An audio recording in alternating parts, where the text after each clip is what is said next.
Salut les Ursules, aujourd'hui je vais vous apprendre à confectionner ce très joli lunch bag. Prêt? C'est parti! Vous aurez besoin de 50 cm du tissu de votre choix, 50 cm de tissu enduit pour la doublure, 50 cm d'isotherme, 50 cm de fond de sac, 1,50 m de bourrelet de coton et une bobine de fil polyester. Vous pouvez retrouver toutes ces fournitures dans l'un de nos nombreux magasins ou sur notre site internet www.tissudesursules.fr. Pour le patron, rien de plus simple. Je commence par tracer le fond de mon lunch bag. À l'aide d'un compas, je viens tracer un rond avec 10,5 cm de rayon.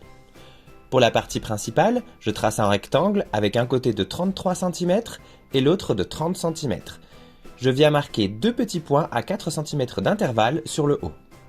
N'hésitez pas à bien prendre votre temps pour tracer votre patron.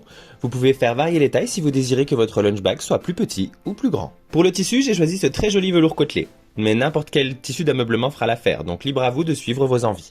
Pour réaliser le lunch bag, il vous faudra 2 fois la pièce principale et 1 fois la pièce de fond. Je commence par découper ma pièce de fond dans le tissu principal et dans le tissu isotherme en laissant 1 cm de valeur de couture. Je découpe aussi 1 fois cette pièce dans le fond de sac sans aucune valeur de couture. Pour la pièce principale, je la découpe 2 fois dans le tissu de mon choix et 2 fois dans l'isotherme sans inclure les marquages. Pour la doublure, je découpe la pièce de fond 1 fois et la pièce principale 2 fois, sans inclure les marquages.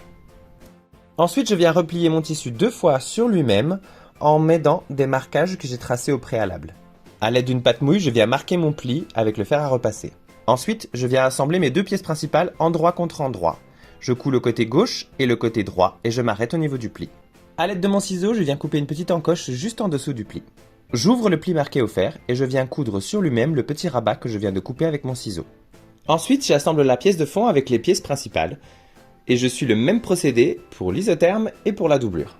Pour les poignets, je découpe 2 rectangles de 50 cm de long sur 10 cm de haut. Je replie le morceau sur lui-même et je viens coudre l'un des côtés. Une fois que c'est fait, je n'ai plus qu'à le retourner comme une chaussette. J'assemble mes poignets avec le reste du sac en faisant une couture en forme de U. Je viens placer le fond de sac au fond de mon sac et ensuite je viens mettre la couche d'isotherme. Pour éviter que mon fond de sac ne bouge, je viens assembler à la main les valeurs de couture de l'isotherme et de mon tissu principal. Ensuite, je glisse la doublure à l'intérieur et à l'aide d'épingles, je viens la fixer à l'intérieur du pli. Il ne me reste plus qu'à sécuriser le tout avec ma machine au point droit. Pour terminer, je passe mon bourrelet de coton à l'intérieur du pli. Et c'est fini!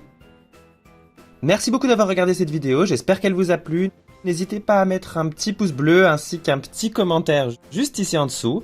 N'oubliez pas de vous abonner à notre chaîne et de cliquer sur la petite cloche pour recevoir une notification la prochaine fois que nous postons une vidéo. Et surtout, n'hésitez pas à nous suivre sur tous les autres réseaux sociaux, Instagram, Facebook, TikTok.